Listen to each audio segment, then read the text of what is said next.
Now for a groundbreaking development promising cleaner drinking water. Students at the University of Birmingham have developed a revolutionary system for removing microplastic from water, a vital step in preserving our health. Here is that report. Plastic is everywhere. It's in our food packaging, cars, electronics, and even in our clothes. Yet the everyday convenience of one item stands out: the water bottle. Most end up in landfill and take about 20 years to degrade. They break down, becoming microplastics, which are tiny particles that evade even the most advanced filters. Carried by rain and wind, they find their way into rivers, lakes, oceans, and then into our drinking water, inevitably ending up in our stomachs. But how bad can they be? Studies are still ongoing to understand the damage microplastics can cause to our body. However, some adverse effects are already abundantly clear. According to the World Health Organization, 8 out of 10 children born and 70% of adults have a measurable amount of phthalates in their system, which is a common plastic additive. BPA is a chemical additive to the majority of commercial plastic to make them more transparent, but there is emerging evidence that it interferes with our hormonal system.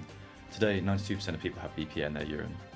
Our efforts focus on providing aid to Nigeria, which produces 2.5 million metric tonnes of waste annually. It is hypothesised that $47 billion needs to be spent on Nigeria's water system, with aims to supply the country with clean water by 2025. Rice is the most consumed food globally. A waste product of rice is rice husk, the coating surrounding a grain of rice. Rice husks contain 40% cellulose. After undergoing a chemical treatment to extract the cellulose, a pulp is formed. This cellulose pulp is then transformed into a thin hydrogel film. The hydrogel film is attached on top of a membrane support layer that has been installed into a syringe-driven filter. Using a syringe, microplastic polluted water is injected into the filter. Through manual pressure applied to the syringe, the filtration system effectively removes microplastic and other pollutants, and clean water is produced. The filter can achieve a removal efficiency of 100% at low pressures, while still maintaining a flow rate higher than that of ultrafiltration membranes.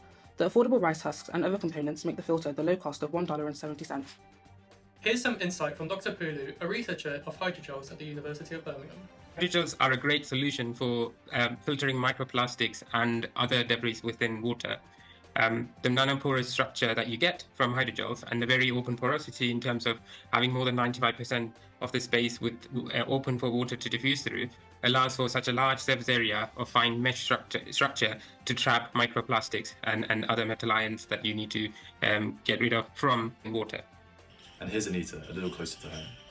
I'm here at the Edgbaston Reservoir in Birmingham. This 70-acre open water site is a designated local nature reserve, and the system can be designed for water purification on larger scales like this, as well as around the world.